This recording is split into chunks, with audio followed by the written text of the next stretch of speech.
Hi, it's Rubio. I'm always honored to represent Florida here in the United States Senate, and I wish I could be there with you in person, but I want to welcome all of you to ICAST 2020.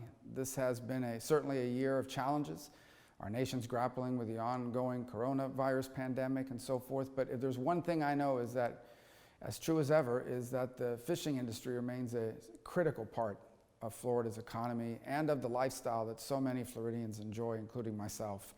Here in Florida, we take pride in being the fishing capital of the world. With more than 4 million saltwater recreationally licensed anglers in Florida that support more than 106,000 jobs and a total of $11.5 billion in economic output, the fishing industry impacts every part of this phenomenal state.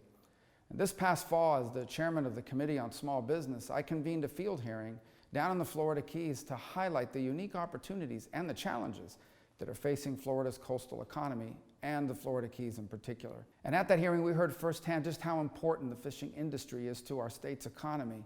And I must note that many of our anglers are also small business owners themselves. Small businesses will continue to play a large role in empowering our economy, and they are essential to the health and well-being and prosperity of our communities. I was proud to have authored the Paycheck Protection Program, which provides forgivable loans to small business owners that are struggling as a result of the pandemic.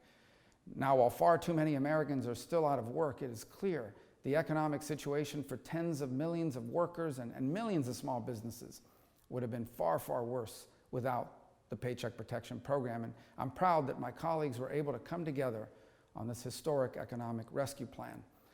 Protecting our state's environment is one of my top priorities as well, and Everglades Restoration is the single best way to improve Florida's water quality and protect our environment. As every Floridian knows, the Everglades provides thousands of square miles of natural habitat to Florida's wildlife, and it is the lifeblood of the South Florida economy.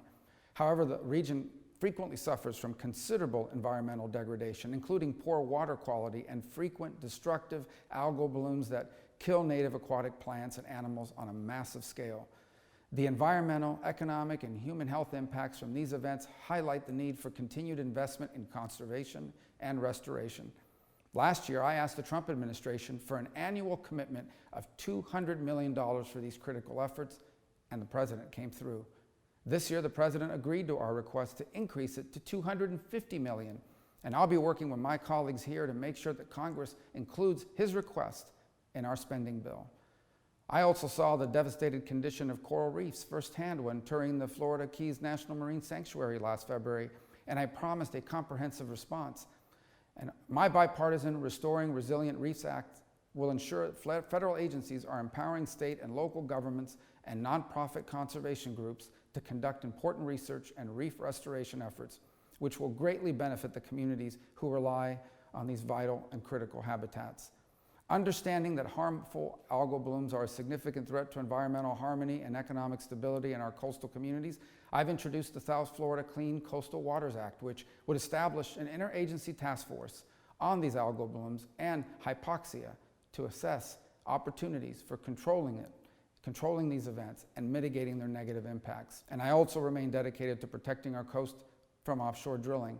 I've been working to extend the offshore drilling moratorium in the eastern Gulf of Mexico beyond its current expiration in the year 2022. And when all of this is said and done, I'm confident the moratorium will remain in place to give our coastal communities the economic certainty they deserve.